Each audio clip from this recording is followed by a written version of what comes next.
Dr. Eric, the fitness physician, where I talk about all things related to hormone optimization, hormonal fitness, and muscle medicine. That's what we're all about. So, continuing on with Testosterone Tuesdays every week, tune in. Uh, Doing some series on different things on the basics of testosterone, indications, levels, physiological levels, where they should be. Of course, we've talked about indications, men and women who want to improve quality of life, and we're treating symptoms. Yeah, mostly issues related to libido, sexual issues, wellness. Of course, I talked many times about all the numerous benefits of having optimal testosterone levels. I'm not going to repeat that here, but there are a lot of indications, a lot of reasons to optimize your testosterone. And again, oftentimes we can do it in the beginning naturally and then start adding things to that, whether it's tweaks to our regimen, supplementation, and then of course in herbal therapies, and then of course we need to get to hormonal optimization, and there's different ways to do that as well. So one of the questions I'm going to go on the flip side, the reverse today, and say, what are the contraindications, right? Why should we not take testosterone? Well, there's not very many.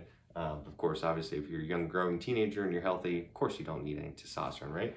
But for those adults, men and women, 30s, 40s, and 50s, what would be some reasons? Really, again, there's not too many. The biggest one is that if you're a male and you have an active prostate cancer, that would be a contraindication, because there are different rationales for treating it and different ways to treating it.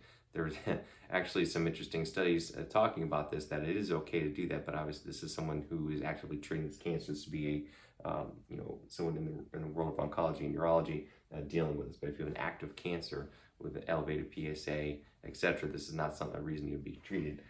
However, if someone who is in remission, they've had a treatment and their PSA is now less than 1 and their cancer is basically cured or in remission, actually that you can go ahead and treat, because patients, unfortunately, when they're especially if their hormone levels are low, they feel terrible. They start to lose bone, they gain fat, they feel miserable, especially if they're getting androgen deprivation therapy. Now, there's other ways to treat with surgery, radiation, etc. And again, if these gentlemen are cured, or at least in remission again, and they're radiologically improved, and it's gone, PSA is less than 1, they can be treated, no problem. Again, that's a caveat. But active cancer, obviously, no. If a woman is pregnant, or could become pregnant, or is trying to get pregnant, or if they're breastfeeding, obviously they don't want to be taking testosterone at that time. And if you're a male, if you're using topical testosterone, you have to be careful of transference. If you're applying it either on the scrotum or elsewhere on your body, you want to make sure that you've given it some time. You're not coming in contact with your breastfeeding or pregnant wife right away, right? That's why I always tell guys to wait an hour or two before touching their loved ones if they're applying it in that area. Another issue is fertility. Not really contraindications per se, but it's a caveat in that if a male is trying to get pregnant, and him and his wife are trying to conceive, then obviously there are concerns that, of course, testosterone can affect fertility. I know I did a couple videos on this before, delving into details, and I have a podcast talking about this as well. But the bottom line is that, yes, can men still be fertile while they're on testosterone? Yes. A lot of the studies and a lot of common knowledge is that once you take testosterone, you are infertile. You no longer have active sperm.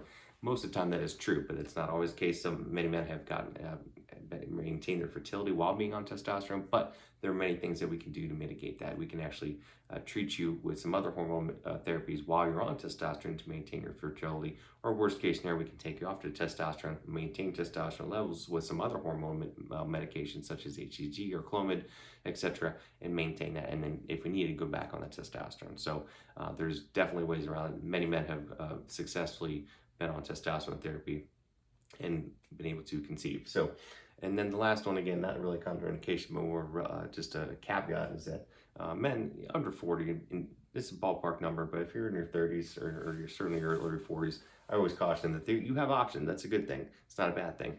I don't always want to come out of the gate swinging with testosterone, because they're still young and there's still possibility. A lot of men say, oh, I'm done having kids, or I don't want to have kids, but their minds may change. So I always caution them and say, look, go bank your sperm, go donate a sample and freeze it. It lasts for decades, right? So, and then you're safe. But again, we've got other options. We can do other things short of actual giving bioidentical testosterone to boost testosterone levels and give them the results they want. We've been done that many times very successfully, whether it's Clomid, HCG, etc., or combination, or some other hormonal manipulations, very successful. Then we always have a fallback option once that stops working down the road, or even if it doesn't work for whatever reason, we can go to testosterone. But I like to give our men options. So again, not very many contraindications, a few caveats. Tons of indications, right? Testosterone is amazing, and we'll continue talking about this. So guys, like this post, share it, reach out to me on Facebook, Instagram, I'm going to be starting on some other social media channels too, but share the page if there's anything you want me to talk about related to hormonal fitness, hormones, optimization, longevity, anything. Reach out to me and let me know. Everyone have an awesome day, and we'll talk to you soon.